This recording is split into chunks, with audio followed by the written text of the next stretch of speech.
Hello बच्चों, कैसे हो आप लोग? सब लोग अच्छे हो? सब ठीक है? बिल्कुल अच्छे से रहो, स्वस्थ रहो, बिल्कुल सुरक्षित रहो और सबसे इम्पोर्टेंट कि घर में रहो। तो बच्चों, बिना टाइम वेस्ट किए हुए हम अपने टॉपिक पे चलते हैं। आज का जो टॉपिक है हमारा वो 12 पे बेस्ड है। इलेक्ट्रिसिटी को हम कंटिन्यू कर रहे हैं। तो इलेक्ट्रिसिटी में हमने बहुत कुछ पढ़ा है। अच्छा, आगे बढ़ने से पहले चैनल को सब्सक्राइब कीजिए। अगर लेक्चर आपको अच्छा लग रहा हो तो कमेंट जरूर करिए, ठीक, शेयर करिए, लाइक करिए, ठीक, जरूर करिए, ठीक है, क्योंकि यही हमारे लिए आपका अप्रिसिएशन है। ठीक है बच्चों, मैं भी अच्छा हूँ बेटा रजनीश। आप लोग बस ठीक रहो, अच्छे से रहो। तो चलो स्टार्ट करते हैं आज का सेशन हम लोग। तो आज का सेशन हमारा इलेक्ट्रिसिटी पे बेस्ड है और पिछली क्लास में हम लोगों ने किरचॉफ्स लॉ पे एंड सेल वगैरह पे कुछ चर्चा किया था।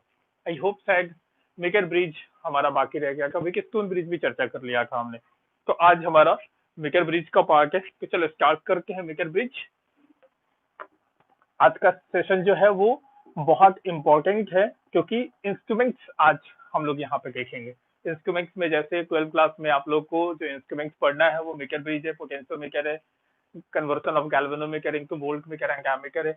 ये कुछ डिवाइसेज हैं जो कि हम लोग को पढ़ना है, ठीक है ना। उसका जो पहला जो पार्ट है वो है मेकर ब्रिज। विकस्टोन ब्रिज के बारे में तो ऑलरेडी हम जान चुके हैं। अब हम डिस्कस करने जा रहे हैं मेकर ब्रिज के बारे में, ठीक है बच्चों। तो देखो, maker bridge basically I hope अगर आप लोगों ने एक्सपेरिमेंट किया होगा तो शायद देखा होगा। ऐसा कुछ होता है, एक वुडन बॉक्स के ऊपर, ये वुडन बॉक्स है, इस वुडन बॉक्स के ऊपर एक यहाँ पे वायर लगा होता है। ये इसको बोलते हैं पोटेंशियोमीटर वायर। और इसके नीचे यहाँ स्केल लगा होता है, मीटर स्केल। मतलब इस वायर की जो लेंथ है वो यहाँ पे फिक्स है, इन दोनों एंड्स पे फिक्स है, ठीक। यहाँ पे स्केल लगा हुआ है कि ये 0 मार्क है, 1 2 3 4 5 4 5 6 7 8 9 10। ये 1 सेंटीमीटर हो गया, 1 2 3 4 5 6 7 8 9 10। ये 2 सेंटीमीटर है, आप सबको पता है मीटर स्केल है हमारा। इस तरीके से यहाँ पे मार्क्ड होगा पूरा 100 सेंटीमीटर तक, इतना लंबा सा है। इस वायर की भी लेंथ 100 सेंटीमीटर है। अब यहाँ पे करते क्या है कि बेसिकली कनेक्शन को स्मूथ बनाए रखने के लिए हम यहाँ पे एक मेटल स्ट्रिप्स यूज कर देते हैं। यहाँ मेटल स्ट्रिप्स हमारा हो गया। ये कुछ इस तरीके से कंस्ट्रक्शन होता है हमारा, ध्यान से समझ लोगे, कुछ भी नहीं है, बहुत आसान होता है। और इसके ऊपर 12 क्लास में बकायदा एक्सपेरिमेंट है। 2 एक्सपेरिमेंट आप लोग को 12 क्लास में पढ़ना है मेकर ब्रिज का यूज करके। पहला, किसी भी अननोन रेजिस्टेंस की वैल्यू को कैलकुलेट करना, और दूसरा सीरीज एंड पैरेलल को वेरीफाई करना, ठीक है। ये 2 एक्सपेरिमेंट्स हैं जो कि हमें पढ़ना है, ठीक। ये हमारा इसके बीच में यहाँ पे नॉब्स बने हुए हैं जिसके बीच में हम एक रेजिस्टेंस यहाँ पे आर कनेक्ट कर देते हैं और एक रेजिस्टेंस इसके बीच में कनेक्ट किया हुआ है। इन 2 पॉइंट्स के बीच में, इसको एस बोल के, इस पॉइंट से गैल्वेनोमीटर इस वायर के ऊपर, वायर जॉकी स्लाइड कर रही होती है। ये जो 2 एंड्स है, इस 2 एंड के बीच में हमने यहाँ पे एक सेल कनेक्ट किया हुआ है। सेल विद यहाँ पे रियोस्टैट आप कंसिडर कर सकते हो। ये हमारा रियोस्टैट का मतलब समझ में आ गया बेटा, वेरिएबल रेजिस्टेंस, जिसकी वैल्यू हम अपने अकॉर्डिंगली चेंज कर सकते हैं। मेन काम क्या है इसका होता है कि हम इसमें कांस्टेंट करंट प्रोवाइड कर सके। उसके लिए कितने अमाउंट ऑफ करंट की रिक्वायरमेंट है वो सेटअप ये है, ठीक है ना। इसको स्लाइड करके हमें जितनी करंट रिक्वायर्ड होती है उतनी करंट हम इसमें भेज लेते हैं, फिर उसके बाद अपना ये पूरा काम करते हैं, ठीक है। अब इसमें देखो बेटा, बेसिक इसका वर्किंग जो है वो यहाँ पे देखो। ये जो रेजिस्टेंस है ये नोन रेजिस्टेंस है, इसकी वैल्यू हमें पहले से पता होती है। और ये जो वैल्यू है ये अननोन रेजिस्टेंस है। और बिल्कुल ये जो पूरा का पूरा मीटर ब्रिज जो है वो पूरा का पूरा डिपेंड करता है तुम्हारा विकस्टोन ब्रिज के बैलेंसिंग कंडीशन पे, बैलेंस्ड विकस्टोन ब्रिज कंडीशन पे, ठीक है। अब यहाँ पे देखो, बहुत ध्यान से समझो। देखो ये जो वायर है ये कनेक्टेड, ये तुम्हारा potentiometer, sorry, maker bridge wire है, 100 सेंटीमीटर इसकी लेंथ होती है, ठीक। ये प्लेट्स है ताकि जो करंट, जैसे मान लो कि यहाँ से जो करंट यहाँ पे आया, कुछ पार्ट इधर को चला जाए, कुछ इधर को चला जाए, यहाँ से गया, कुछ यहाँ पे आया, यहाँ से होकर गैल्वेनोमीटर से गया, और बाकी जो बचा हुआ करंट इस रास्ते से होकर सर्किट कंप्लीट हो जाए, इस रास्ते से होकर फाइनली करंट यहाँ पे आ जाए। क्या कहते हो, स्मूथ कनेक्शन। इसीलिए मेटल प्लेट्स यूज करके, ताकि कनेक्शन में कोई प्रॉब्लम ना आए, ठीक है। समझ में आ गई बात। अब आगे देखो यहाँ पे बेसिकली काम क्या है, इस एस की वैल्यू को कैलकुलेट करना। तो सवाल है इस एस की वैल्यू को कैलकुलेट कैसे की जाए। ठीक, अब ये जब मीटर ब्रिज वायर है, इस मीटर ब्रिज वायर की थिकनेस सेम होती है। ठीक, इस मतलब यूनिफॉर्म क्रॉस सेक्शन का हम वायर यूज कर रहे हैं, सेम मटेरियल है तो डेंसिटी भी सेम है। तो आपको पता है कि यहाँ पे अगर हम कहीं भी बात करें तो रेजिस्टेंस बेसिकली क्या होता है, रो एल बाई एरिया, वो क्या है ना बेटा। और क्योंकि आपको पता है क्योंकि ये एक वायर है तो इसकी भी अपनी रेजिस्टेंस होगी। ये जो जॉकी जो इसके ऊपर स्लाइड कर रहे हो वो कहीं भी कनेक्ट होगा कि इस वायर को दो पार्ट में डिवाइड कर देगा, एक इस साइड और एक उस साइड। तो इधर वाले पार्ट की अलग अलग रेजिस्टेंस होगी, इधर वाले पार्ट की अलग रेजिस्टेंस होगी। बात समझ में आ गई, क्लियर है। तो रेजिस्टेंस किसी भी लेंथ का देख लो यहाँ पे, क्योंकि रो बाई एरिया इधर वाले पार्ट का या इधर वाले पार्ट का, दोनों सेक्शंस के का रो और एरिया सेम है। ठीक, तो कभी कभी ऐसा भी आ जाता है कि इसका एरिया कैलकुलेट करने के लिए, तो ये भी हम जानते हैं 11वीं क्लास में आपने स्क्रू गॉज करके एक आपने डिवाइस यूज किया होगा जिससे हम लोग किसी भी चीज की थिकनेस वगैरह मेजर कर पाते हैं। तो जैसे ही इसकी थिकनेस निकल गई, इसका डायमीटर आ गया, तो क्रॉस सेक्शनल एरिया कितना हो जाएगा, जब डायमीटर पता है तो पाई डी स्क्वायर बाई 4 हो गया, हमारा एरिया निकल गया। डेंसिटी हमें पता है जिस चीज का बना हो, जनरली टंगस्टन वगैरह वायर का बना होता है ये। ठीक, तो उसकी डेंसिटी हमें पहले से नोन है। ठीक, तो रो पता, एरिया पता, तो हम क्या लिख सकते हैं कि resistance is directly proportional to length, because rho और एरिया जो है इन दोनों पार्ट दोनों सेक्शन का बिल्कुल सेम है। क्लियर आ गया बात। So resistance is directly proportional to length, इतनी बात हमें पता है। क्लियर है यहाँ पे। तो अगर मान लो अब जैसे देखो यहाँ पे ये बात समझ में आ गया, क्लियर है यहाँ पे। अब सोचो कि अगर हम डिस्कशन करें मेन इसका जो काम क्या होता है, जैसे मान लो कि इसमें तुमने सब कुछ यहाँ पे की वगैरह लगा हुआ है, सब कुछ तुमने शटअप कर दिया, करंट इसमें फ्लो होना है स्टार्ट को। ठीक, तो गैल्वेनोमीटर में डिफ्लेक्शन तुम्हें नजर आएगा। भाई जाहिर सा बात है, यहाँ से करंट यहाँ पे आया, दो रास्ते ऊपर चला गया, इस वायर में घुसा ऐसे ऊपर गया, वो इस रास्ते से करंट यहाँ पे पहुंचा, यहाँ पे भी आके दो रास्ते, कुछ इधर चला गया कुछ इधर को आ गया। ठीक है, फिर ऊपर से ऐसे मूव करके यहाँ पे आया, इधर वाली करंट यहाँ पे आई, ये वाली करंट दोनों मिल गई, इधर चले गए दोनों मिल गए, आई करंट इधर वापस आ गया। क्या कहते हैं, कंप्लीशन ऑफ द सर्किट। ये पूरा का पूरा सर्किट कंप्लीट है, आराम से करंट इसमें मूव कर रहे हैं। अब हम करते क्या है कि ये जो जॉकी है इसको जॉकी बोलते हैं। ठीक है, इस जॉकी को इस वायर के ऊपर ऐसे स्लाइड करना स्टार्ट करके, जैसे मान लो कि ये वायर है और जॉकी इसके ऊपर है ऐसे, इसको हम इसके ऊपर ऐसे स्लाइड करके टू एंड फ्रो, आगे और पीछे इस तरीके से स्लाइड करके करके एक खास ऐसी पॉइंट हमें मिल जाती है जिस पॉइंट पे हमें गैल्वेनोमीटर में कोई डिफ्लेक्शन नजर नहीं आता। गैल्वेनोमीटर बेसिकली कैसा होता है, देखा है तुम लोगों ने, याद होगा, ऐसा बना होता है, ये जीरो मार्क्ड है, अगर कहीं 1 2 3, उसी तरीके से यहाँ 1 2 3, और यहाँ निडल जो है वो इसके ऊपर ऐसे प्लेस्ड होता है। मतलब बेसिक कंस्ट्रक्शन इस तरीके का दिखता है। अगर करंट राइट साइड को जा रहा है तो ये वाली जो निडल है वो इस तरीके से डिफ्लेक्ट होना स्टार्ट होती है, और अगर लेफ्ट साइड से आ रहा है तो वो जो निडल है इस तरीके से डिफ्लेक्ट होती है। तो गैल्वेनोमीटर ये बता देता है कि करंट का डायरेक्शन किधर है। तो अगर ये जो निडल है ये अपने जीरो मार्क पे ऐसे ही मेंटेन रहता है, मतलब हम क्या बोलेंगे कि इसमें करंट कहीं मूव ही नहीं किया, ना राइट साइड को गया ना लेफ्ट साइड को आया। तो क्या the case of no deflection. Clear है बेटा, यहाँ पे समझ में आ गया। तो अब जरा देखो ध्यान से कि जैसे ही हम लोग यहाँ पे डिस्कस कर रहे हैं यहाँ पे, तो गैल्वेनोमीटर से करंट जीरो हुआ। अब गैल्वेनोमीटर से करंट जीरो होने का मतलब क्या है, सोचो जरा, दिमाग लगाना। अगर गैल्वेनोमीटर की दो एंड, इसको मैं कुछ स्मॉल ए इसको स्मॉल बी बोल दूं, तो आखिर गैल्वेनोमीटर से करंट जीरो कैसे हो सकता है, जबकि गैल्वेनोमीटर के पास रेजिस्टेंस है। अब किसी भी रेजिस्टेंस से करंट जीरो तभी हो सकता है जब उसके दोनों उस रेजिस्टेंस के दोनों एंड्स की पोटेंशियल सेम हो जाए। याद करो ओम्स लॉ, देखते हो ना, ये रेजिस्टेंस है हमारी, इसमें करंट अगर आई गिवन है, ठीक, तो ये हायर टर्मिनल है ये lower terminal, so V positive minus V negative equal to I R लिखते हैं ना, ये इसी को ओम्स लॉ बोला जाता है। क्लियर है। और अगर करंट जीरो है, आई जीरो तभी हो सकता है ना, रेजिस्टेंस तो जीरो है नहीं भाई, इसकी रेजिस्टेंस जीरो कैसे हो सकती है, हो ही नहीं सकती। ठीक, तो आई कभी जीरो हो सकता है जब ये टर्म जीरो हो जाए। ये टर्म जीरो मतलब V positive minus V negative equal to zero, इसका मतलब पॉजिटिव इक्वल टू नेगेटिव, मतलब यहाँ की पोटेंशियल और यहाँ की पोटेंशियल अगर सेम हो गई, इसका मतलब करंट सर्किट में क्या होगा, जीरो हो जाएगा। क्लियर। तो वही बिल्कुल सेम केस हुआ कि यहाँ की पोटेंशियल और यहाँ की पोटेंशियल सेम हो गई, यहाँ से क्या करंट क्या हुआ, जीरो हो गया। जैसे ही ये कंडीशन आया कि इस पूरे सर्किट को देखो, मैंने मान लिया कि देखो यहाँ स्केल लगाने का मेन मोटिव क्या होता है कि जिस जगह पे करंट यहाँ से जीरो हुआ है उसको तुम यहाँ से मेजर कर लो। मान लो कि ये एल लेंथ पे हुआ है, तो अगर ये एल लेंथ है तो बताना जरा ये वाली लेंथ कितनी होगी। ये 100 मीटर का वायर है, सॉरी 100 सेंटीमीटर का वायर है, तो अगर ये एल है तो ये क्या 100 माइनस एल हो जाएगा, 100 माइनस एल, क्योंकि 100 सेंटीमीटर है, जाहिर सी बात है। क्लियर। तो अब देखो ये पूरे सेटअप को मैं ऐसे ड्रॉ कर सकता हूँ। देखो यहाँ पे एक रेजिस्टेंस इधर हो गया, एक रेजिस्टेंस वहां हो गया, तो ये एक रेजिस्टेंस हो गया, ये एक रेजिस्टेंस हो गया। इसकी रेजिस्टेंस की value rho by A into इसका लेंथ, लेंथ कितना है एल, इसकी रेजिस्टेंस की value rho by A 100 minus L, कितना हो गया। ये कौन सा है आर, ये क्या है एस, ठीक। और बीच में यहाँ गैल्वेनोमीटर लगा हुआ है जो कि यहाँ पे कोई भी करंट पास नहीं हो रहा। तो याद करो तो क्या ये व्हीटस्टोन ब्रिज है, बिल्कुल है। आपको याद होगा कि व्हीटस्टोन ब्रिज में गैल्वेनोमीटर से करंट जीरो तभी होता है जब इन दोनों रेजिस्टेंस का रेशियो इन दोनों रेजिस्टेंस के रेशियो के बराबर हो जाए। और सेम फॉर्मेट यहाँ पे, इसीलिए तो मैंने कहा कि व्हीटस्टोन ब्रिज जो है वो कंप्लीटली डिपेंड करता है on the principle of Wheatstone bridge, ठीक है।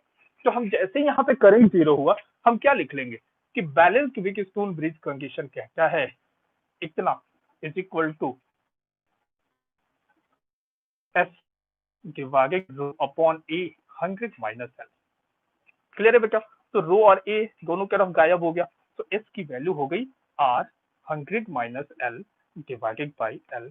This one is the value of unknown resistance जो हमने यहाँ पे प्लेस किया हुआ है। So by using this device we can find the value of unknown resistance using this process. ये पूरा का पूरा हमारा प्रोसेस हो गया जिस बेसिस पे हम लोग मीटर ब्रिज को हम लोग कंसिडर करते हैं। एक और बात ध्यान रखना, अक्सर जो है तुम जहां पे भी पढ़ रहे होगे या फिर जिस भी टीचर ने तुम्हें पढ़ाया होगा, एक बात तुम्हें नहीं बताया होगा। ये जो कनेक्शन जो देख रहे हो आप, जो ये मान लो कि मीटर ब्रिज वायर है, ठीक है, और ये वाली लेंथ 100 सेंटीमीटर है, क्योंकि ये बेचारा मीटर स्केल को 100 सेंटीमीटर ही दिखाएगा यहाँ से यहाँ तक, ठीक है। अब होता क्या है कि कभी कभी जैसे दो पॉइंट है जहां पे वायर को बांधना, तो ऐसा थोड़ी कि दोनों को टच करके छोड़ दिया, ऐसा तो होता नहीं। कुछ ना कुछ पार्ट यहाँ पे उसको ऐसे लपेट दिया जाता है, या ऐसे वॉइड कर दिया जाता है। जैसे मान लो कि यहाँ किल लगा हुआ है, तो इसके ऊपर ऐसे लपेटे कभी तो ये वायर टाइट होगा, ठीक। उसी तरीके से यहाँ पे समझ में आ गई बात में, क्लियर है। कि इसका मतलब कि एक्चुअल में ये 100 सेंटीमीटर जो हमें दिख रहा था वो 100 सेंटीमीटर का वायर ना होकर थोड़ा बड़ा है, क्योंकि कुछ पार्ट यहाँ लपेटा हुआ है, कुछ पार्ट यहाँ लपेटा हुआ है। बात समझ में आ रही है। तो ये 100 सेंटीमीटर का वायर नहीं है, 100 सेंटीमीटर से स्लाइटली ज्यादा 101 या 102 सेंटीमीटर होगा, लेकिन मीटर स्केल जो है वो तो 100 सेंटीमीटर ही बात कर रहा होगा। जो यहाँ पे बांधा हुआ है वो उस बांधे हुए लेंथ को वो मेजर नहीं कर पाएगा, ठीक। तो कभी कभी कॉम्पिटिशन में क्वेश्चन इसको बोलते हैं एंड करेक्शन, ठीक है। जो पार्ट यहाँ पे बांधा हुआ है ना, उतने लेंथ को बोलते हैं जाके इसका and correction of this left and and this one is right and. समझ में आ गया। मान लो ऐसा कभी कि स्केल रीड कर रहा है कि 30 सेंटीमीटर पे डिफ्लेक्शन जीरो हुआ है, बट एक्चुअली वो 30 सेंटीमीटर नहीं है। अगर आपको मैं बोल दूं कि end correction of this part is 1 centimetre, तो 30 तो स्केल ने रीड किया और 1 सेंटीमीटर ऊपर बढ़ा हुआ है, तो एक्चुअल लेंथ कितना हो गया 31 सेंटीमीटर। बात समझ में आ गई। बहुत इंपॉर्टेंट बात बता रहा हूं मैं, कंपटीशन में बहुत आईआईटी ने डायरेक्ट सवाल पूछा हुआ इसके ऊपर, एंड करेक्शन के ऊपर। उसी तरीके से यहाँ पे अगर इसका एंड करेक्शन 2 सेंटीमीटर बोल दूं, मतलब 2 सेंटीमीटर वायर जो है ना स्किल पे ऐसे बांध दिया गया है, ठीक है। तो देखो ये 30 सेंटीमीटर रीड किया इसने, तो ये कितना हो गया 100 माइनस 30 कितना हो गया 70। समझ में आ गया। तो 70 ये दिखा रहा है स्केल, लेकिन क्या एक्चुअली में ये 70 है नहीं, क्योंकि 2 सेंटीमीटर का स्केल यहाँ बंधा भी हुआ है, तो वो कितना हो गया 70 प्लस 2 सेंटीमीटर। तो क्वेश्चन कभी इस तरीके से भी आ जाता है, ठीक है। जनरली क्वेश्चन नीट वगैरह में इस तरीके के सवाल अभी तक तो नहीं पूछे गए हैं, आईआईटी ने पूछा हुआ एक बार, ठीक। एंड करेक्शन को लेके उसने बोल दिया था कि एंड करेक्शन लेफ्ट एंड की 1 सेंटीमीटर है, राइट एंड की 2 सेंटीमीटर है। तो बताओ, ठीक है, कि उसने अननोन वैल्यू कैलकुलेट करने के लिए बोला। उसने बोला कि एक अननोन रेजिस्टेंस को मैंने यहाँ पे कनेक्ट कर दिया बाय यूजिंग 10 ओम या 20 ओम का रेजिस्टेंस कोई भी यहाँ पे कंसीडर कर लिया, इसको यूज करके इसकी वैल्यू, जैसे मान लो ये तो समझ में आ गया ना तुम लोगों को, ठीक है। एक बार ध्यान से देखो, इस पे क्वेश्चन आईआईटी ने क्या पूछा कि हमने क्या किया, एक मीटर ब्रिज का एक सेटअप किया, ठीक। ये रहा हमारा मीटर ब्रिज, ये प्रॉपर मीटर ब्रिज है। उसने बोला कि ये एक एक्स रेजिस्टेंस है जिसकी वैल्यू हमें कैलकुलेट करनी है यूजिंग स्टैंडर्ड 10 ओम रेजिस्टेंस, वो 10 ओम रेजिस्टेंस, ठीक। फिर उन्होंने बोला कि ये एल जो है ये 48 सेंटीमीटर है, ठीक है। एंड एंड करेक्शन, इसका बोला उन्होंने कि end correction of this end equal to 1 centimetre, और इसके बारे में बता दिया इसका जो एंड करेक्शन है, end correction is equal to 2 centimetre. So पूछा उन्होंने बताओ एक्स की वैल्यू क्या है। ठीक, तो अब बच्चा को ये बात समझ में आ रहा है, बच्चे को ये पूरी बात क्लियर है कि भाई इसका, अब जैसे ये नल रिफ्लेक्शन पॉइंट है, वो गिवन डिवाइडेड बाय गिवन, अभी जो फॉर्मूला यूज किया तो बच्चा क्या बोलेगा कि एक्स डिवाइडेड बाय ये वाली लेंथ 48 इज इक्वल टू क्या लिखेंगे 10 डिवाइडेड बाय ये वाली लेंथ, तो ये 100 सेंटीमीटर है, ये 40 है, तो ये कितना हो गया 52, 52, और बच्चा एक्स की वैल्यू निकाल लेगा, जो कि जनरली टीचर जो है या कोई भी तुम्हें यही बता रहे होंगे। ठीक, बट क्योंकि एंड करेक्शन है तो ये जो वायर जो 48 सेंटीमीटर आपको दिख रहा है वो उसमें 1 सेंटीमीटर को ये लपेट दिया गया, तो उसकी वो वाली लेंथ भी तो ऐड होगी, तो एक्चुअली में ये लेंथ कितना है 48 प्लस 1, एंड करेक्शन इज 1, तो यहाँ क्या लिखेंगे प्लस 1। ठीक, और इधर को देखो इसका एंड करेक्शन कितना है 2 सेंटीमीटर, तो ये तो 52 था, ठीक, जो स्केल ने मेजर किया, और 2 सेंटीमीटर लपेटा गया है, इसका मतलब ये कितना हो गया प्लस 2 सेंटीमीटर। अब इसको सॉल्व करोगे तो एक्स की करेक्ट वैल्यू आएगी। समझ में आ गई बात ना। इसीलिए देखना कि जब भी मीटर ब्रिज हम लोग कंसिडर करते हैं, तो जो भी हमारा रेजिस्टेंस निकल कर आता है, चाहे वो अपने एक्सपेरिमेंट में करो, स्कूल में करो, या कहीं भी करो, वो रिजल्ट एक्यूरेट नहीं होता। क्यों? क्योंकि हम एंड करेक्शन को कंसिडर ही नहीं करते हैं। समझ आ गई बात ना। ठीक, उसमें एरर हो जाता है। क्लियर है बेटा, सेटअप पूरा क्लियर है एकदम। तो ये क्वेश्चन बहुत इंटरेस्टिंग क्वेश्चन है, बहुत इंपॉर्टेंट क्वेश्चन है, ठीक है ना, क्योंकि ये बिल्कुल बेसिक कॉन्सेप्ट, इसलिए मैं कहता हूँ ना कि आईआईटी के जो क्वेश्चन होते हैं वो बहुत ही बेसिक्स पे होते हैं। ठीक, जिस बच्चे ने बहुत ध्यान से पढ़ा है वही उस क्वेश्चन को कर पाता है, और डिफिकल्ट नहीं होता, बेसिक बहुत अच्छा इन्वॉल्व करके हो। ठीक, तो आईआईटी के क्वेश्चन जरूर किया करो। ठीक है बच्चों,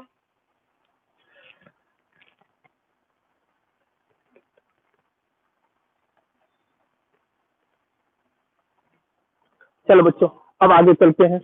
ठीक है, अब जैसे ये तो समझ में आ गया, अब इसी तरीके से एक और क्वेश्चन जेई मेंस में आया हुआ था, उसको कंसिडर करते हैं। कि उन्होंने ये बोला था कि हमने क्या किया कि ये ऐसा कुछ भी गिवन नहीं है, ये 48 ये सब कुछ भी नहीं गिवन है। ठीक, ये सब एंड करेक्शन वगैरह ये सब कुछ नहीं गिवन था, जेई मेंस में आया हुआ सवाल है, इस सबको मैं हटा रहा हूँ, इनकी कोई जरूरत नहीं है। ठीक है, जो बेसिक कंस्ट्रक्शन था हमारा आर और एस, उन्होंने कहा कि आर और एस को अगर सीरीज में डाल दिया जाए, दोनों को सीरीज कॉम्बिनेशन में डाल के, तो जो टोटल रेजिस्टेंस आ जाता है 1 किलो ओम आता है। मतलब सीरीज कॉम्बिनेशन में याद है ना, इन दोनों का सम जो होगा 1 किलो ओम या फिर 1000 ओम। एक इक्वेशन क्वेश्चन में ये गिवन था कि the series combination of R and S is 1000 ohm, ये क्वेश्चन में गिवन था। ठीक, फिर उन्होंने बोला ठीक कि आर एंड एस पे अपना गिवन कंडीशन है, जो कि हम जनरली पहले से जानते हैं। अब हमने क्या किया कि आर और एस को इंटरचेंज कर दिया, मतलब आर को यहां प्लेस कर दिया और एस को यहां पे लेकर आ गए। तो जो पहले जो बैलेंस लिंक था बिना, मतलब इस केस में जो बैलेंस लिंक एल जो देख रहे हो आप, वो बैलेंस लिंक लेफ्ट की तरफ 10 सेंटीमीटर से शिफ्ट हो गई। क्वेश्चन समझ में आया क्या? फिर से सुनो। उन्होंने कहा कि दो रेजिस्टेंस हमने कंसीडर किया आर और एस, जिसका सीरीज कॉम्बिनेशन 1000 है, तो सीरीज कॉम्बिनेशन को आपको पता ही है इतना, ये पहला हो गया। उन्होंने कहा कि अब हमने सेटअप अरेंज किया, ठीक, उसकी कुछ बैलेंस लेंथ होगी, वो मैंने मान लिया कि एल है। ठीक, अब उन्होंने कहा कि आर को एस के साथ एक्सचेंज किया गया, मतलब आर की जगह पे एक्स को, सॉरी एस को, और एस की जगह पे आर को डाल दिया। तो अब जो बैलेंस लेंथ है वो 10 सेंटीमीटर पीछे की तरफ शिफ्ट हो गया। तो बताओ आर और एस की वैल्यू क्या थी? क्वेश्चन समझ में आ गया क्या सबको? ठीक है, अब इस क्वेश्चन को बहुत अच्छे तरीके से देखो। पहले क्या है, ये हमारा सेटअप था पहले, तो हम क्या लिख सकते हैं इसमें, R upon L divided is equal to S upon 100 minus L. ये को हमें पहले से पता है कि यहाँ पे रो बाई ए आएगा, यहाँ भी रो बाई ए आएगा, वो कैंसिल आउट हो जाएगा, इसे मैंने करेक्ट, ये दूसरा इक्वेशन हो गया। अब उन्होंने कहा कि आर की जगह पे एस को कर दो, तो आर की जगह पे मैंने एस को कर दिया, और एस की जगह पे आर को कर दो। तो अब जो बैलेंस लेंथ है वो यहां ना होके अब 10 सेंटीमीटर पीछे शिफ्ट हो गया, ये 10 सेंटीमीटर पीछे शिफ्ट हो गया। तो अब बताना जरा ये वाली लेंथ कितनी हो गई, L-10 हो गया क्या? अब अगर इधर 10 शिफ्ट हुआ है तो ये 10 इधर बढ़ा भी तो होगा, तो इधर +10 हो गया। समझ में आ गया। अब क्या लिख देंगे, so S divided by this one L minus 10 is equal to R divided by, देखना जरा 100 प्लस क्या 110, 110 माइनस एल, ये इक्वेशन 3 आ गया। अब हमारे पास 3 अननोन थे, आर एस और एल। ठीक, तो देखो 3 अननोन 3 इक्वेशन। अब बस इक्वेशन सॉल्व करना है using your mathematics, equation solve हो जाएगा। ठीक है बच्चों, समझ में आ गया। गुड मॉर्निंग बच्चों। तो ये मेकर ब्रिज पे कुछ अच्छे सवाल हैं जो कि अक्सर पूछ किए जाते हैं बैलेंसिंग लिंक से। ठीक है बेटा, समझ में आ गया क्या? अब एक बार क्वेश्चन ये भी आया कि नहीं, सवाल आया कि ये हमारा कॉन्फ़िगरेशन हमने गिवन है, हमने क्या किया कि ये जो पोटेंशियोमीटर वायर है उसके डायमीटर को डबल कर दी, तो बताओ बैलेंस लेंथ पे क्या फर्क पड़ेगा। ये कॉन्फ़िगरेशन तुम्हारे सामने गिवन है। ठीक है, ये क्वेश्चन समझ में आ गया ना। इस क्वेश्चन को हटाता हूं मैं, अगले क्वेश्चन पे चलते हैं। इसके ऊपर क्वेश्चन ये है कि ये जो बेसिक कंस्ट्रक्शन था हमारा, ये सब जो बेसिक कंस्ट्रक्शन था हमारा, ये पोटेंशियोमीटर वायर है। ठीक, ये वाली लेंथ यहाँ से यहाँ तक एल है, ये तो हमें पहले से पता है, बाकी सब हम जानते हैं। ये सब खत्म हो गया, ये हो गया आर और ये हो गया एस, जो भी कंडीशन यहाँ पे गिवन है। ठीक है, अब हमने क्या किया कि ये जो वायर, जो मीटर ब्रिज वायर जो है, इसकी डायमीटर को डबल कर दिया, तो बताओ बैलेंस लेंथ पे क्या फर्क पड़ेगा। ठीक है, कितने से बढ़ जाएगा, ये पूछा गया। उन्होंने बैलेंस लेंथ की वैल्यू को एक्स बोल दिया था, ये एक्स है तो ये कितना आ जाएगा 100 माइनस एक्स। ठीक, तो बोलेगा, उन्होंने बोला कि क्या हो जाएगा, कोशिश करो अगर इसके डायमीटर को डबल कर दिया जाए तो बैलेंस लेंथ विल बी, पहला एक्स ही रह जाएगा, दूसरा 2x हो जाएगा, तीसरा x/2 हो जाएगा, चौथा 3x हो जाएगा। 4 ऑप्शन, 4 में से कौन सा सही है ये आपको बताना है। करिए को, कोशिश करिए को सब लोग।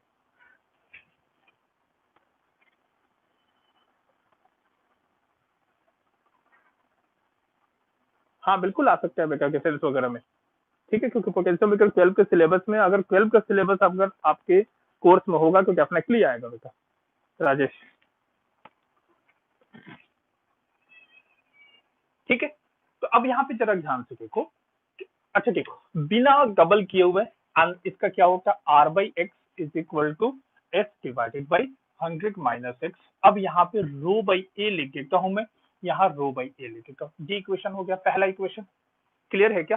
तो देखना जरा, ये रो बाई ये कैंसिल हो गया, इसको हटा देते हैं, तो ये r/x is equal to S divided by 100 minus X, ये पहला इक्वेशन आ गया। जब हमने डबल नहीं किया था, अब डबल करते हैं, तो डबल करने से क्या हो गया, r/x गैस मान लेता हूं मैं। अब जो बैलेंस लेंथ है वो एक्स गैस है, जो कि हमें फाइंड करना है। ठीक है, इनटू रो डिवाइडेड बाई, अच्छा ये बताओ, अगर डायमीटर को डबल कर दिया जाए तो एरिया कितने से चेंज हो जाएगा, बोलो तो जरा। एरिया क्या होता है, जैसे मान लो कि यही है, ये डायमीटर है, तो इसका cross sectional area pi R square लिख के ना, आर को j/2 लिख लो डायमीटर के टर्म में, तो पाई j²/4। क्लियर है बेटा? तो पहले कितना था एरिया, पाई d²/4, अब कितना है, d को 2d हो गया। समझ में आ गई बात? तो पाई d² रह गया।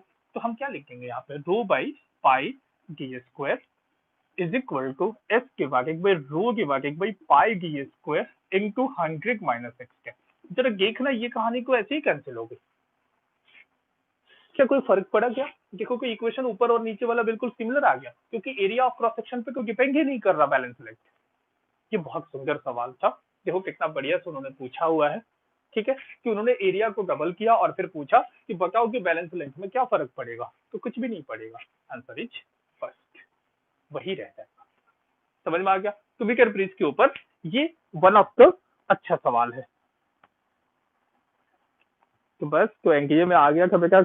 एनडीए बेसिकली 11th और 12th क्लास पे डिपेंड करती है ना, तो इसीलिए, और चांसेस बहुत ज्यादा होने वाला है कि एनडीए का जो रिटन पेपर है वो जेई मेंस पे बेस्ड हो जाए। ठीक, जो बच्चा जेई मेंस क्वालिफाई हो जाएगा उसका एनडीए का रिटन होने का, रिटन नहीं होगा, वो डायरेक्ट एसएससी के लिए जाएगा। एसएससी बोल के या एसएसबी बोलते हो, एसएसबी जो भी बोलते हो, ठीक, उसको रिटन देने की जरूरत नहीं है। जो बच्चा जेई मेंस क्वालिफाई करेगा तो एनडीए के रिटन पेपर में जाने की जरूरत नहीं होगी, वो आगे आने वाला है, ऐसा शायद चांसेस लग रहा है। ठीक है, ऐसा हो सकता है, तो इसके लिए तैयार रहो, 11-12 में पढ़ाई करके रखो हमेशा। ठीक है बेटा, अब जैसे तो ये हो गया हमारा मीटर ब्रिज। अब बिल्कुल इसी तरीके का एक और कंस्ट्रक्शन होता है, उसको बोल के हम लोग पोटेंशियोमीटर। ठीक है, तो पोटेंशियोमीटर पे आगे डिस्कशन करते हैं। तो पोटेंशियोमीटर जो डिवाइस है, ध्यान से देखो, पोटेंशियोमीटर, पोटेंशियोमीटर ऐसा कुछ होता है, फिर वो वुडन बॉक्स के ऊपर। अब इसमें होता क्या है कि वायर की जो लेंथ होती है वो 100 सेंटीमीटर नहीं होगी, मीटर ब्रिज जैसा ही दिखता है, लेकिन अब वायर की लेंथ जो है वो 100 सेंटीमीटर ना हो के 100 से ज्यादा भी हो सकता है, ठीक, और 100 भी हो सकता है। समझ में आगे बात क्लियर? तो अब सवाल है कि मान लो कि 400 सेंटीमीटर का वायर हमें, 400 सेंटीमीटर वायर वाला हमें पोटेंशियोमीटर डिजाइन करना है। अब 400 सेंटीमीटर लंबा क्या हम वुडन बॉक्स लाएंगे तो पता चलेगा पूरे रूम के बराबर का कोई एक इंस्ट्रूमेंट हो जाएगा। ठीक, तो हम इस प्रॉब्लम्स को शॉर्ट आउट करने के लिए वायर को 100 सेंटीमीटर में काट देते हैं। मतलब 400 है तो 4 टुकड़ा हो गया 100 सेंटीमीटर का, और फिर इसको यहाँ पे प्लेस कर देते हैं लाइक दिस। ये पहला हो गया, ये दूसरा हो गया, ये तीसरा हो गया, और ये चौथा हो गया, प्लेस कर दिया हमने। ठीक, ये पहला एंड हो गया वायर का, ये लास्ट एंड हो गया। अब करते क्या है, क्योंकि इसके बीच में को हमें एक सेल कनेक्ट करना है, ऐसा कुछ ऐसा यहाँ पे इससे होके ये एक रेजिस्टेंस है इसके ऊपर। ठीक, अब सवाल है कि यहाँ से करंट जाएगा तो बेचारा यहाँ तो ब्रेक हो गया, तो आखिर करंट स्मूथ कैसे रहे? तो हम क्या करते हैं कि इन दोनों एंड्स को मेटल स्ट्रिप के जरिए से जोड़ देते हैं। ये हो गया उसी तरीके से यहाँ पे, ताकि करंट का फ्लो जो है वो यूनिफॉर्म मेंटेन रहे।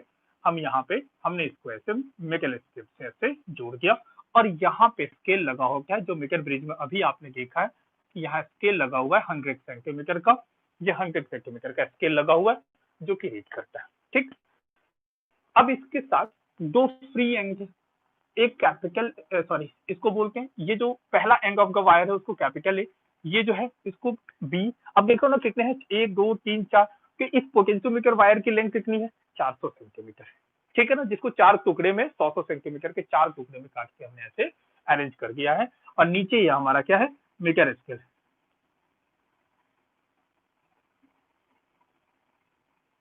ये 0 है, ये 1 हो गया, ये 2 हो गया, ऐसे मीटर स्केल बना होता है, आपको पता है अच्छे तरीके से। अब एक ये जो फ्री एंड है स्मॉल ए, और एक फ्री एंड स्मॉल बी है, जिससे गैल्वेनोमीटर के जरिए एक जॉकी इस वायर के ऊपर स्लाइड करके, अब ये जो जॉकी है, अब किसी भी वायर पे जितनी जरूरत होगी उतनी, अगर हमें बैलेंस लेंथ मान लो ठीक, काम वही है, ठीक, बैलेंस लेंथ ढूंढना है। अब जरूरी थोड़ी है कि 100 सेंटीमीटर पे ही बैलेंस मिले, हो सकता है 150 पे हो मिले तो वो दूसरे पे स्लाइड कर रहा होगा वायर। ठीक, हो सकता है 350 पे मिले तो समय चौथे पे स्लाइड कर रहा होगा, डिपेंड करता है कि कहाँ पे कर रहा है, इसलिए हम लोग इसको नंबर ऑफ ज्यादा नंबर ऑफ वायर्स में इसमें डिवाइड कर रहे हैं। ठीक है बेटा, इतनी बात तो समझ में आ गई आपको। अब देखो, अब इस पूरे कंस्ट्रक्शन को जो ये इतना सा डेंजरस सा जो दिख रहा है ना, ये तो जस्ट एक कंस्ट्रक्शन होता है जो तुम लैब में अपने देखोगे, 12 क्लास के बच्चे जब लैब में जब एक्सपेरिमेंट करने जाओगे तो देखोगे। ठीक, अब उस एक्सपेरिमेंट में इसके दो एक्सपेरिमेंट आपके सिलेबस में भी है। पहला, टू ईएमएफ के बीच का कंपैरिजन। ठीक, मतलब दो सेल की ईएमएफ जो आप निकाल रहे हो उनके बीच का कंपैरिजन, और दूसरा internal resistance of the cell calculate करना। ये दो पोटेंशियोमीटर का एक्सपेरिमेंट 12 क्लास के सिलेबस में है। ठीक है बच्चों, अब यहाँ पे देखो बच्चों, अगर हम यहाँ पे डिस्कशन करें प्रॉपरली, अगर हम प्रॉपरली यहाँ पे डिस्कशन करें अब इसके ऊपर, तो मैं इस पूरे के पूरे पोटेंशियोमीटर को एक ऐसे, ये हो गया पोटेंशियोमीटर वायर जिसकी लेंथ कितनी हो गई, एल। अब ये एल कुछ भी हो सकता है, 100 हो सकता है, 200 सेंटीमीटर, 300, 400, 500, जो भी, एनीथिंग, ये हो गया एल। इसके दो जो लास्ट एंड से देखो, इसका ये और ये कैपिटल ए हो गया, ये हमारा कैपिटल बी हो गया। ठीक है बेटा, समझ में आ गया। अब आगे चलते हैं, देखो इस ए और बी के बीच में देखो यहाँ पे सेल कनेक्ट है, प्राइमरी सेल बोलते हैं इसको, ये हमारा सेल कनेक्ट हो गया, ये हमने। अब इससे दो जो फ्री एंड्स हैं वो कौन सा है, एक स्मॉल ए, एक स्मॉल बी, जहां से गैल्वेनोमीटर से कनेक्ट होकर ये जो जॉकी है इसके ऊपर स्लाइड हो रहा है। तो अब हम क्वेश्चन सॉल्व करने के लिए हम बार बार इस कंस्ट्रक्शन को नहीं बनाएंगे, मैं डायरेक्टली अब इस कंस्ट्रक्शन को यूज करके बाकी क्वेश्चन सॉल्व करूंगा मैं। ठीक है बच्चों, क्लियर है? अब जैसे देखो, तो मैं इसको हटा रहा हूँ, ये पूरा कंस्ट्रक्शन समझ में आ गया क्या? ये जो पूरा का पूरा जो वायर जो देख रहे हो ना, ये अकेला ही है। ठीक है, अब ये कितने भी लेंथ का हो सकता है वो डिपेंड करता है। तो ये जो पोटेंशियोमीटर वायर, पोटेंशियोमीटर जो हमारा डिवाइस है, ये काम करता है कुछ इस तरीके से। इसका प्रिंसिपल अच्छे से समझ लेना, ध्यान से देखो। ये जो पोटेंशियोमीटर आप देख रहे हो, ठीक, इसमें करंट तुम्हारी आई जा रही होगी। अगर ये फ्री होंगे तो आई करंट यहाँ से जा रहा होगा, ऐसे घूम रहा होगा, ये आई करंट इस रास्ते से ऐसे ऐसे ऐसे घूम रहा होगा इस पूरे में। ठीक, पूरे इस पूरे पार्ट में आई करंट यहाँ पे चल रहा होगा, ऐसे ऐसे घूम रहा होगा। क्लियर? सो अगर मैं आपसे पूछूं, जैसे ये देखो, ए और बी के बीच का जो पोटेंशियल डिफरेंस है कुछ होगा, मुझे नहीं पता एग्जैक्टली कितना होगा, जरूरी नहीं है कि वो सेल के बराबर है, क्योंकि यार रेजिस्टेंस है। अगर रेजिस्टेंस नहीं होता तो मैं बोल देता कि जो सेल की ईएमएफ है वही इसके क्रॉस पोटेंशियल डिफरेंस है। ठीक है, लेकिन मैं ऐसा बोल नहीं रहा। अब सवाल ये है कि potential difference across any length, जैसे मान लो कि ये जो तुम्हें पता है कि कोई भी छोटा से छोटा लेंथ लोगे, सब में एक रेजिस्टेंस होगा। ठीक, और हर रेजिस्टेंस के क्रॉस पोटेंशियल का डिफरेंस होगा, क्योंकि करंट इस डायरेक्शन में जा रही है। करंट मूव तभी करता है ना जब पोटेंशियल का डिफरेंस हो जाए। समझ में आ गया? So across any length the potential difference across any length is directly proportional to length of the wire. Clear है बेटा? समझ में आया क्या? अच्छा, ये हुआ कैसे कि मान लो जब इसमें करंट कांस्टेंट है, तो तुम्हें पता है ना Ohm's law, V is equal to I R लिख दो, potential difference equal to current multiplied by resistance. So हर पार्ट में करंट सेम है, तो पोटेंशियल डिफरेंस रेजिस्टेंस के प्रोपोर्शनल होगा। और आप ये भी जानते हो क्योंकि यूनिफॉर्म थिकनेस और डेंसिटी का है ये, तो इसका मतलब रेजिस्टेंस लेंथ के प्रोपोर्शनल है। तो अल्टीमेटली पोटेंशियल डिफरेंस लेंथ के प्रोपोर्शनल है, वही लिखा मैंने यहाँ पे। ठीक, इस प्रोपोर्शनलिटी कांस्टेंट को हम लोग लिखते हैं k times l। k is called potential gradient. देखो k क्या हो गया, v अपॉन l। v का मतलब क्या, पोटेंशियल डिफरेंस। ठीक है, इसको डेल्टा v लिख देता हूं मैं, ज्यादा अच्छा रहेगा, ताकि तुम्हें भी वही अक्सर बच्चे पोटेंशियल से रिलेट कर लेते। पोटेंशियल नहीं है ये पोटेंशियल डिफरेंस है। ठीक है बेटा, समझ में आया? तो पोटेंशियल डिफरेंस, तो ये क्या है, k is potential difference across length L। कोई भी लेंथ, ये छोटा इसमें इस लेंथ के क्रॉस पोटेंशियल डिफरेंस अगर पता है तो ये ऊपर में लिखो, डिवाइडेड बाई ये जो लेंथ था उससे डिवाइड कर लो, ये हो जाएगा पोटेंशियल ग्रेडियंट। ठीक, यूनिट क्या हो गया इसका, वोल्ट पर मीटर हो गया ना। इसको बोलते हैं पोटेंशियल ग्रेडियंट। और किसी भी पोटेंशियोमीटर डिवाइस के लिए ये वैल्यू कांस्टेंट होती है। ठीक है, और ये वैल्यू मान लो कि किसी भी कारण से हमें पता नहीं है तो हम कैलकुलेट भी कर सकते हैं, बहुत आसान है कैलकुलेट करना। देखो सिंपली कैसे करेंगे, ये जो फ्री जो एंड जो देख रहे हो आप, इस फ्री एंड के बीच में एक सेल कनेक्ट कर लो, ये हो गया सेल, इस पूरे को बोलते हैं सेल। ठीक, potential difference across this terminal is called EMF, और ये हो गया इसका इंटरनल रेजिस्टेंस आर। क्लियर? अब जैसे ही तुमने सर्किट को सेटअप किया, अब करंट यहाँ से चला होगा, इस रास्ते पे गया होगा, कुछ ऊपर चला गया होगा। ठीक, वो इस रास्ते से होते हुए गैल्वेनोमीटर से होकर यहाँ पे आ रहा है।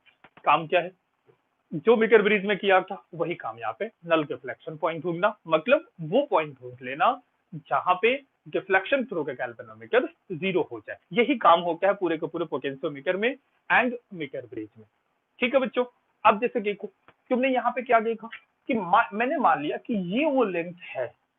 ठीक, इस पॉइंट को बी है तो इस पॉइंट को सी बोल देता हूँ। ठीक, ये वो जगह है, मान लो ये लेंथ यहाँ से यहाँ तक एल लेंथ पे डिफ्लेक्शन गैल्वेनोमीटर से जीरो हुआ, तो सोचो जरा, गैल्वेनोमीटर से डिफ्लेक्शन जीरो हुआ तो क्या क्या हुआ इसके साथ साथ। अगर यहाँ से करंट जीरो हुआ, इसका मतलब यहाँ की पोटेंशियल और यहाँ की पोटेंशियल सेम हो गई। Potential across B is equal to potential across C. ठीक, बाकी ये कब, when current through galvanometer is zero. Clear है? मतलब नल डिफ्लेक्शन पोजीशन पे या पॉइंट पे। क्लियर? इस पॉइंट की और इस पॉइंट की पोटेंशियल सेम, और ये देखो ये कोई एक सिंगल कनेक्टिंग वायर है, तो ए और कैपिटल ए की पोटेंशियल तो ऐसे भी सेम है, so V A is equal to V capital A. क्या मेरी बात समझ में आ गई? तो क्या मैं ऐसा बोलूं कि ये V A minus V B जो होगा, मतलब इसको अगर मैं ऐसे माइनस कर दूं, इससे इसको माइनस करो तो V A minus V B is equal to V capital A minus V C. देखो कुछ जरा, मतलब इस दोनों एंड के क्रॉस पोटेंशियल का डिफरेंस इस दोनों एंड के क्रॉस पोटेंशियल के डिफरेंस के बराबर ही होगा। जाहिर सी बात है, तो सिंपल सी बात है, अगर यहाँ 100 वोल्ट है, यहाँ 50 वोल्ट है, तो यहाँ भी 100 वोल्ट, यहाँ 50 वोल्ट, क्योंकि ये और ये सेम पोटेंशियल पे, ये और ये सेम पोटेंशियल पे। बात समझ में आ रही है? ठीक है, क्लियर है यहाँ पे? तो देखो ध्यान से, so V A minus V B is equal to V capital A minus V capital B. ठीक, अब जरा देखो, सेल के बारे में आपको अच्छे से पता है कि सेल में अगर करंट जीरो हो जाए, सेल के थ्रू अगर कोई भी करंट पास नहीं हो रही है, तो सेल के ईएमएफ और उसके एंड के क्रॉस पोटेंशियल डिफरेंस हमेशा सेम होता है। ठीक, ये चीज आप जानते हो। अब ध्यान से देखो, जब करंट यहाँ से नहीं गया, तो बहुत बच्चे ऐसे सोच रहे होंगे कि यहाँ से गया तो फिर आप क्यों बोल रहे हो कि यहाँ सेल से करंट जीरो नहीं, जीरो है। सोचिए, अगर ये करंट यहाँ गया तो करंट हमेशा उसी रास्ते में एंटर करता है जहां से उसको निकलने का एक दूसरा रास्ता मिल जाए। ठीक, अगर यहाँ से घुसा तो यहाँ से निकलना पड़ेगा। समझ में आ गई बात? या जो करंट यहाँ पे आया तो वो अगर यहाँ से एंटर हुआ तो यहाँ से निकल कर वापिस आएगा। ये बात तो एकदम जेन्युइन है, होना है एकदम। ठीक है, और अगर यहाँ से करंट जीरो है तो इसका मतलब यहाँ से घुसा ही नहीं होगा। करंट बहुत इंटेलिजेंट चीज होता है, वो उसी रास्ते में जाता है जहां से निकलने की जगह हो, वरना वो एंटर ही नहीं करेगा। ठीक, तो यहाँ से तो वो निकल नहीं सकता, क्योंकि यहाँ से करंट जीरो है, तो इसका मतलब यहाँ से एंटर गया ही नहीं। इसलिए मैंने बोला कि इसके क्रॉस पोटेंशियल डिफरेंस ईएमएफ के बराबर हो जाएगा। तो क्योंकि हमें इस सेल की ईएमएफ पहले से पता है, तो हम क्या लिखेंगे, वी ए बी कितना है, ये ई के इक्वल। ठीक है, समझ में आ गया? और V A minus B C using this law क्या लिखेंगे, के इंटू एल। तो देखो को के की वैल्यू हमें पता चल गई, ई डिवाइडेड बाई एल। देखो तो ये आ गया हमारा, this one is the potential gradient of the potentiometer. ठीक है, तो अगर आपको ए और बी के अक्रॉस पोटेंशियल डिफरेंस लिखना पड़े तो क्या लिख देंगे, पोटेंशियल ग्रेडियंट मल्टीप्लाइड बाई ये पूरी लेंथ कैपिटल एल। ठीक, तो देखना जरा, वी ए बी के तो हमने यहाँ निकाल लिया था, ई upon small L into capital L, ये लिख दिया हमने। ठीक, मतलब अब पोटेंशियोमीटर वायर के क्रॉस हमें अच्छे तरीके से पता है सब कुछ। ठीक है क्या बच्चों, समझ में आ रहा है? ठीक है, चलो नोट कर लो एक बार जल्दी से।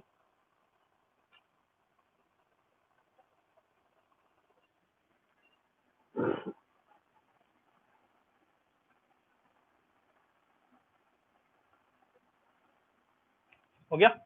चलो, अब आगे चल के पोटेंशियोमीटर का बेसिक समझ में आ गया, अब इसका यूजेस देखते हैं।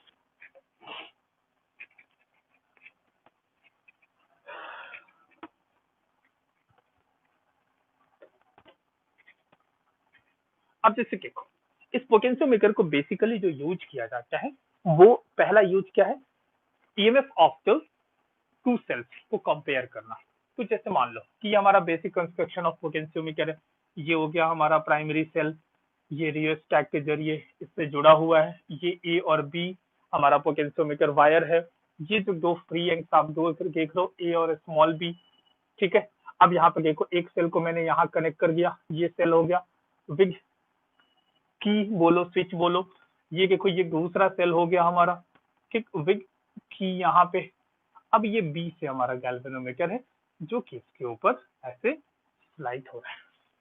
ठीक है बेटा, ठीक, दो सेल्स हैं, मेनली दोनों को मैंने इस तरीके से, ये टू वे की है, ठीक है ना, मैंने इसको अलग अलग बना दिया, दो वन वे की ले लिया है, कोई प्रॉब्लम नहीं है, ले सकते हैं। यहाँ बेसिकली टू वे की लिया जाता है। अब टू वे की बच्चे समझते नहीं है, इसलिए मैंने दो अलग अलग ले लिया है, कोई फर्क नहीं पड़ता, तरीका हमें समझ में आना चाहिए। इसकी ईएमएफ E1, इसका रेजिस्टेंस R1, इसकी ईएमएफ E2, इसकी रेजिस्टेंस R2। ठीक, ये स्विच 1 है और ये स्विच 2 है। ठीक, इनिशियली हम जिसकी हमें जरूरत होगा वो वाली स्विच को हम क्लोज कर लेंगे, जिसकी जरूरत नहीं होगी हम उसको ओपन रखेंगे। ठीक, तो मैंने S1 को क्लोज किया, S1 इज क्लोज, लेकिन S1 को क्लोज किया तो S2 को ओपन रखा, S2 is kept open. Clear है क्या, समझ में आ रहा है? तो S2 जब ओपन है तो इसका मतलब इस सेक्शन में कोई करंट तो जाना नहीं है। क्यों? क्योंकि मैंने फिर बताया, आपको भी बताया था कि करंट उसी रास्ते एंकर होता है जिस रास्ते से निकलने की जगह हो। ठीक, अगर यहाँ घुसा करंट तो निकलेगा कैसे, स्विच तो ओपन है, निकल ही नहीं सकता, इसलिए वहां जाएगा ही नहीं। ठीक, मतलब ये हमारे सर्किट का पार्ट नहीं है, कुछ देर के लिए इसको भूल जाओ। तो बिल्कुल सेम काम, हमने इसको खिसकाया, ये जो आप देख रहे हो गैल्वेनोमीटर को यहाँ पे खिसकाया, मान लो कि L1 लेंथ पे डिफ्लेक्शन 0 हुआ है। तो पिछला जो केस देखा था, जैसे डिफ्लेक्शन 0 होगा, इसके क्रॉस पोटेंशियल, इसके क्रॉस पोटेंशियल, अभी S1 को क्लोज कर दिया, इसके क्रॉस पोटेंशियल, इसके क्रॉस पोटेंशियल डिफरेंस सेम आ जाएगा। ठीक, तो इसके क्रॉस पोटेंशियल डिफरेंस ए और सी पॉइंट है, ये L1 पे हुआ है, तो के L1 हो गया ए और सी के बीच में, और इसके क्रॉस पोटेंशियल डिफरेंस E1 के इक्वल है। तो क्या ये लिखेंगे हम लोग? अभी पिछला क्वेश्चन, पिछला पार्ट जो किया था, बिल्कुल हूबहू ऐसा ही है। ठीक, अब हमने क्या किया, now S1 is open, S1 को हम, अब S1 का काम खत्म हो गया, एंड S2 इज क्लोज्ड। अब S2 को क्लोज कर दिया और फिर से इसको स्लाइड किया इसके ऊपर, मान लो कि L2 लेंथ पे डिफ्लेक्शन 0 हुआ। क्लियर है यहाँ पे? अब जो लेंथ है वो कहीं आगे पीछे कहीं भी हुआ होगा, मुझे नहीं पता। L2 लेंथ पे डिफ्लेक्शन 0 हो गई, तो क्या लिख देंगे फिर से, इसके cross potential difference KL2 equal to इसके क्रॉस पोटेंशियल डिफरेंस, वो कितना हो जाए, सॉरी ये तो सर्किट का पार्ट है नहीं, अब तो इसको ओपन कर दिया हमने और इसे क्लोज कर दिया है, समझ में आ गया?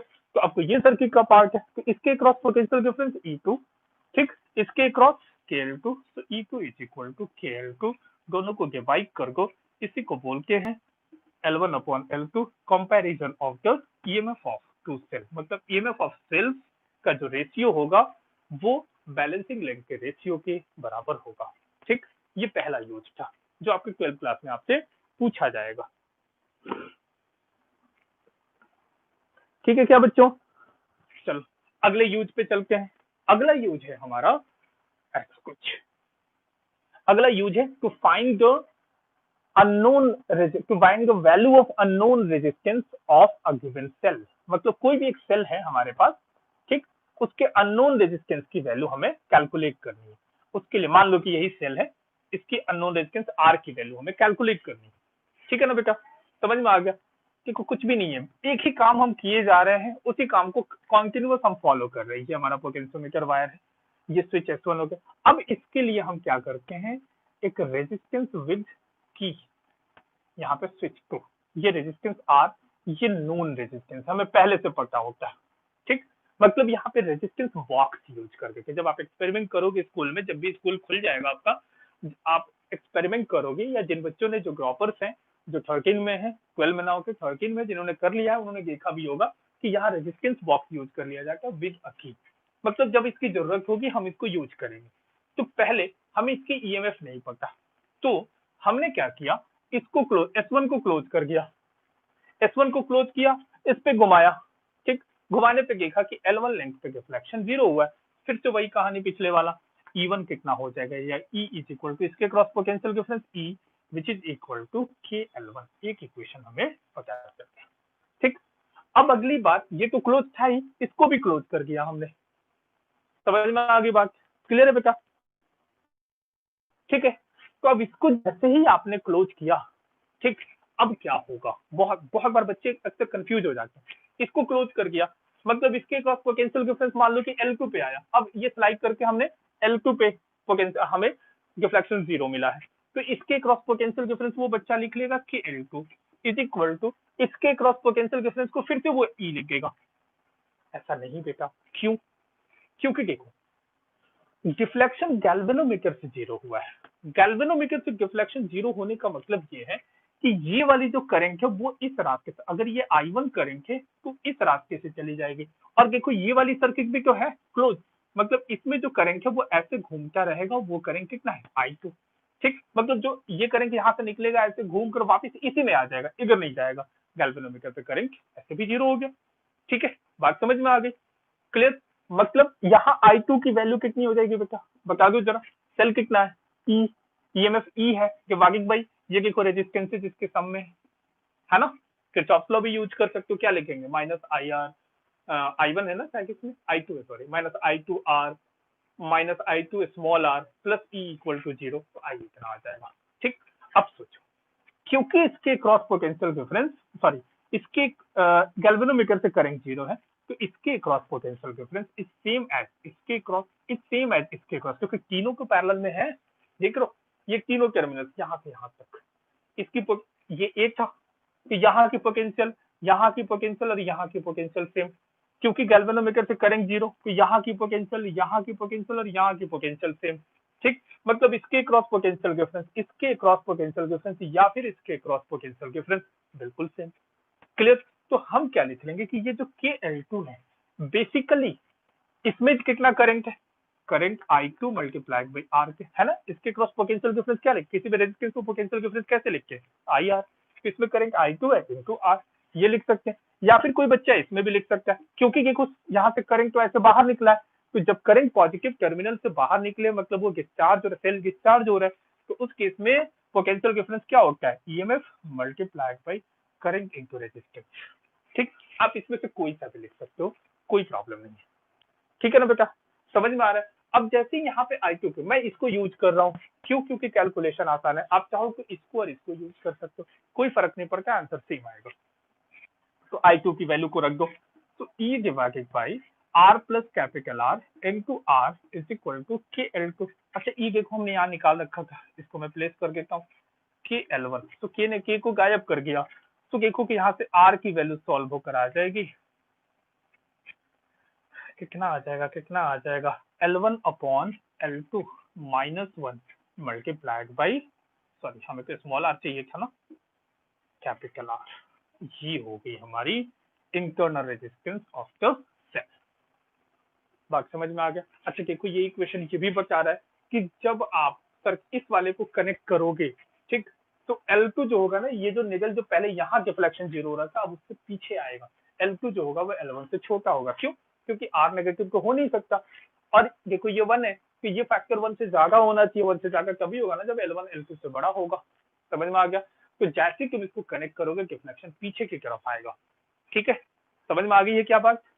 ठीक, this one is called to find the unknown resistance, to find the value of an unknown unknown internal resistance of the cell। ठीक है, समझ में आ गया। ये पूरी कहानी होगी। अब इसके पर दो चार क्वेश्चन कर लेते हैं ताकि ये पूरा का पूरा क्लियर हो जाए।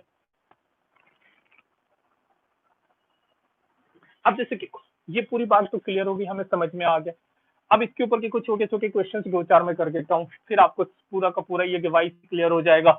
तो आज डिवाइस का जो ये पार्ट है, अगली क्लास एक और लूंगा मैं इसका इलेक्ट्रिसिटी के ऊपर, वो होगा आज मैं पोटेंशियोमीटर में फिनिश कर रहा हूँ। अगली क्लास में जो हमारा 12 का सेशन होगा अगला जो कि उसके, ठीक, उसमें हम लोग conversion of galvanometer into ammeter and voltmeter and power related some part करेंगे। ठीक, आज का तो हमारा पूरा का पूरा इन्हीं दो डिवाइसेस पे डिपेंड था। ठीक, तो अभी हम इसके ऊपर बेस्ड कुछ सवाल करते हैं। अब जैसे मान लो कि एक सिंपल सा सवाल, देखो ये पोटेंशियोमीटर वायर है, ठीक, हमने एक सेल को यहाँ पे कनेक्ट कर दिया। अब इसके बीच में ना कोई रेजिस्टेंस नहीं लगाया है, यहाँ कोई रेजिस्टेंस नहीं है। मैं मान लेता हूँ इसकी पोटेंशियल डिफरेंस 40 वोल्ट। ठीक है, ये जो लेंथ है वो 10 मीटर का है और इसकी जो रेजिस्टेंस है वो 20 ओम है। ठीक, मतलब पोटेंशियोमीटर वायर जो देख रहे हो ना ए बी, इसकी रेजिस्टेंस पूरी 20 ओम है, 10 मीटर का वायर है पूरा का पूरा। अब ये जो दो फ्री एंड थे स्मॉल ए स्मॉल बी, इसके बीच में हमने एक सेल को कनेक्ट कर दिया। ठीक, और ये गैल्वेनोमीटर है, ये नल डिफ्लेक्शन को शो कर रहा है, तो आपको ये बैलेंस लेंथ बताना है, what is the value of x. Simple सवाल, ठीक है ना, बिल्कुल बेसिक सवाल से मैंने स्टार्ट किया अभी। ठीक, अच्छा अब एक चीज देखो, कुछ बातें समझ लेना। अगर यहाँ गैल्वेनोमीटर से करंट जीरो है तो इस पर्टिकुलर पार्ट में, क्योंकि ऊपर कोई और सर्किट नहीं है, इसका मतलब यहाँ से कोई करंट नहीं गया होगा। तो ए और बी के बीच का पोटेंशियल डिफरेंस, ये मान लो कि ये क्वेश्चन गिवन था 2 वोल्ट 2 ओम। ठीक, एक्स निकालना है। ठीक, तो ए और बी के बीच का जो पोटेंशियल डिफरेंस है V A minus B B that is equal to 2 volt, ये हमें पता है। ये ए पॉइंट है, ये सी पॉइंट है। ठीक, तो which is also equal to V A C, V A minus V C बोलेंगे ना, क्योंकि नल डिफ्लेक्शन है, इसके क्रॉस पोटेंशियल डिफरेंस और इसके क्रॉस सेम।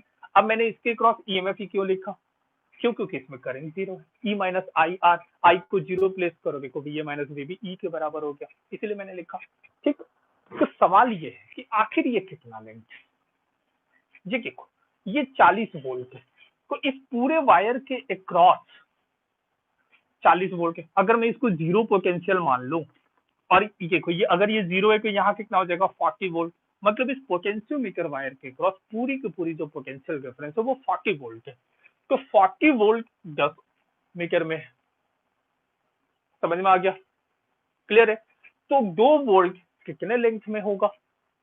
आप ऐसे भी निकाल सकते हो। एक और तरीका कि पहले फाइन कर लेते हैं। तो देखना जरा, यहाँ से जो I1 करंट गया होगा वो इस रास्ते से घूमते हुए ऐसे घूम रहा होगा। तो क्या इस I1 की वैल्यू हम कैलकुलेट कर सकते हैं? तो बिल्कुल कर सकते हैं।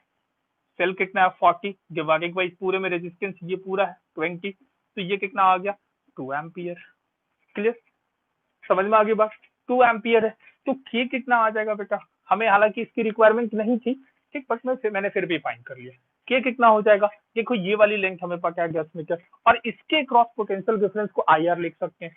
तो 20 मल्टीप्लाइड बाई करंट, करंट इसमें कितना था, ये रहा 2 डिवाइडेड बाई ये लेंथ 10, कितना आ गया 4 वोल्ट पर मीटर। ये आ गई हमारी के की वैल्यू। तो इसके क्रॉस पोटेंशियल डिफरेंस क्या लिख लेंगे, K into X is equal to वो कितना है 2 वोल्ट। तो देखो एक्स कितना आ गया 2 divided by 4, that is your 0.5 metre, मतलब 50 सेंटीमीटर। आ गया क्या? ठीक है, कैलकुलेट कर लिया हमने। ठीक, अब तुम्हारे सामने ही मैं डिफरेंट टाइप के क्वेश्चंस में डिजाइन करूंगा, वो देखते चलो। अभी ये हो गया। अब जैसे मान लो कि अगर इसमें एक क्वेश्चन ऐसे पूछ दिया जाता, सेम क्वेश्चन है, ठीक, यहाँ पे एक रेजिस्टेंस ऐसे कनेक्ट कर दी जाएगी। अब पूछा जाएगा अब एक्स की वैल्यू बताओ, ठीक, और उन्होंने क्या किया, यहाँ पे एक सेल को कनेक्ट, एक रेजिस्टेंस को ऐसे कनेक्ट कर दिया, ठीक, इसकी 20 हटा के इसको 15 ओम और ये 5 ओम कर देता हूँ मैं, ठीक, ये इतना हो गया। अब उन्होंने पूछा कि अब बताओ एक्स की वैल्यू क्या होगी। तो देखो क्वेश्चन तुम्हारे सामने ही डिजाइन कर रहा हूँ बेटा मैं, ठीक, जैसे यहाँ देखो इसको हटा दिया मैंने,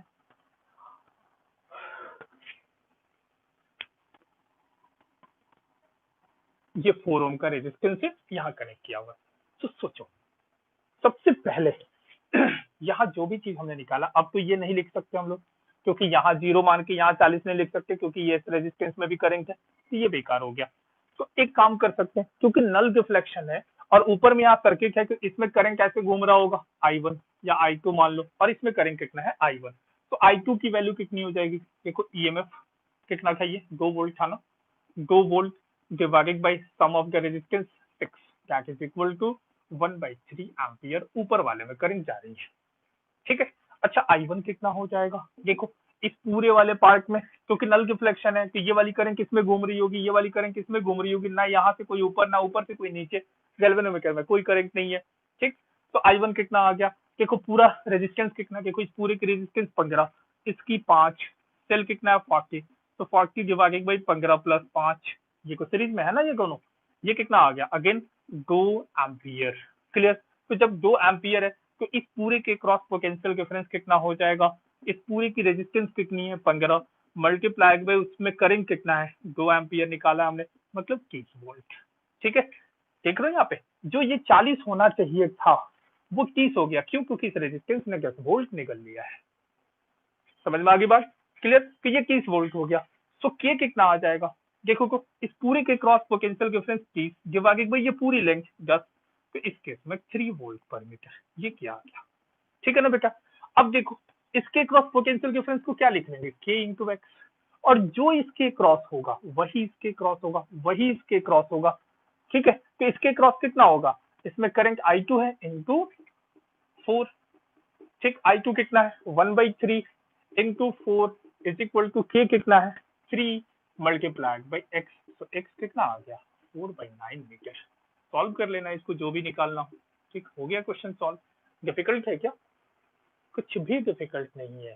ठीक, अब कभी कभी क्वेश्चन इस तरीके से रख देंगे वो कि अब क्या करेंगे, जो यहाँ पे सेल दिख रहा है तुम्हें, अब वो क्या करेंगे, इस सेल को यहाँ से रिमूव करके ये जो रेजिस्टेंस जो है इसको हटा देंगे वो, मतलब कुछ भी हम यहाँ पे कर सकते हैं।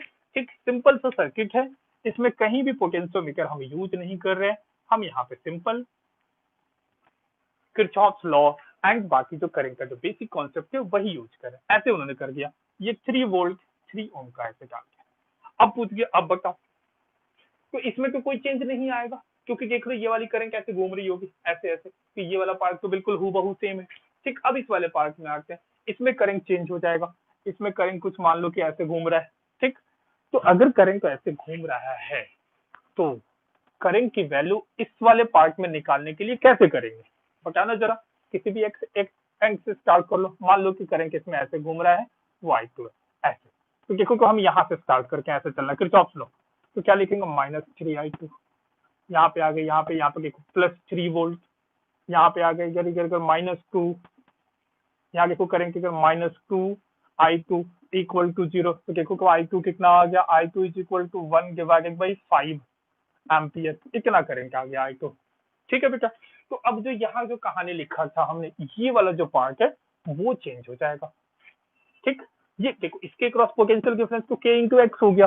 ठीक, और K की वैल्यू तो 3 ये है, ये इसमें को, लेकिन अब इसके क्रॉस जो पोटेंशियल डिफरेंस है, क्या वो ईएमएफ के बराबर होगा? बिल्कुल भी नहीं। क्यों क्यों क्यों ऐसा? क्योंकि इसमें करंट है।